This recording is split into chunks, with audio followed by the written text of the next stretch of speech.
Submersible মোটরের control বক্সের connection এর থেকে সহজ আর কোথাও পাবেন না। তো প্রথমে এই কন্ট্রোল বক্সে আমাদের ইনপুট লাইন দিতে হবে। ইনপুট লাইন এখানে তিনটা তার দিয়ে সংযোগ দেওয়া হয়েছে, একটা হচ্ছে ফেজ, একটা নিউট্রাল, আর একটা হচ্ছে আর্থিং তার।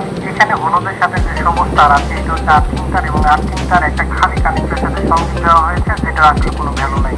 এবার মেইন লাইন ফেজ নিউট্রাল বাম পাশে নিচে সংযোগ দেওয়া হয়েছে। এখানে ফেজ নিউট্রাল বাম পাশে যে কোনোটা ধরতে পারেন, কোনো সমস্যা নেই।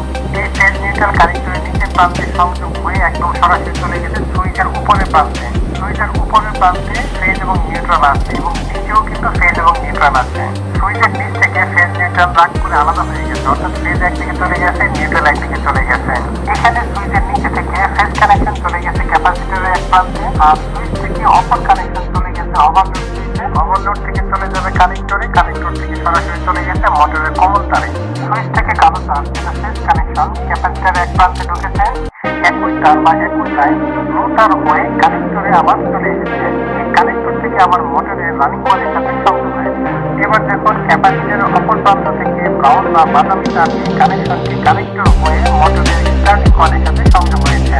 মোটরের কমন তারের সাথে যে তারে বাধা কম সেটা হচ্ছে রানিং কয়েল, এখানে ব্লু কালার তারটা হচ্ছে রানিং কয়েল। আর মোটরের কমন তারের সাথে যে তারে বাধা বেশি সেটা হচ্ছে স্টার্টিং কয়েল, এখানে ব্রাউন বা বাদামি